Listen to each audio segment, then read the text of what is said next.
একজন মানুষের জীবনে সবচেয়ে দুঃসহ কাজটির নাম হলো তালাক।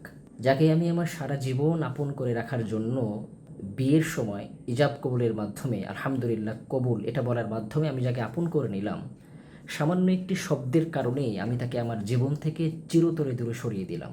আসলে মানুষ কখনোই চায় না যে তার ভালোবাসার মানুষটাকে সে দূরে সরিয়ে দিক। সামান্য সময়ের জন্য সে তার থেকে পৃথক থাকতে চায় না।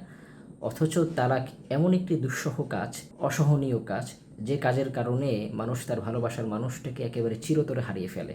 অথচ এই কাজটি অধিকাংশ ক্ষেত্রে হয়ে থাকে ভুলে বা অনিচ্ছায় বা রাগবশত, বা অনেকে জানিই না যে কী কী কারণে আমার ভালোবাসার সম্পর্কটা বিচ্ছেদ হয়ে গেল, আমার স্ত্রী বা আমার স্বামী আমার থেকে চিরতরে হারিয়ে গেল, দূরে সরে গেল, অনেকে জানেই না। বা অনেকে যখন জানতে পারে, বুঝতে পারে, তখন এই ভুল থেকে শুধরানোর কী উপায় এটাও সে জানে না, বা কখনো বা ভুল থেকে শুধরানোর কোনো উপায়ও থাকে না। ফলে কি হয়, হয়তো আফসোসের সাগরে ভাসতে হয়, অথবা বালিশ কান্নাতে ভিজে যায়। আমরা আপনাদের সামনে এমন একটি বই পেশ করতে চাই, যেই বইয়ের মধ্যে তালাকের বিভিন্ন রূপ, সুরত উল্লেখ করা রয়েছে।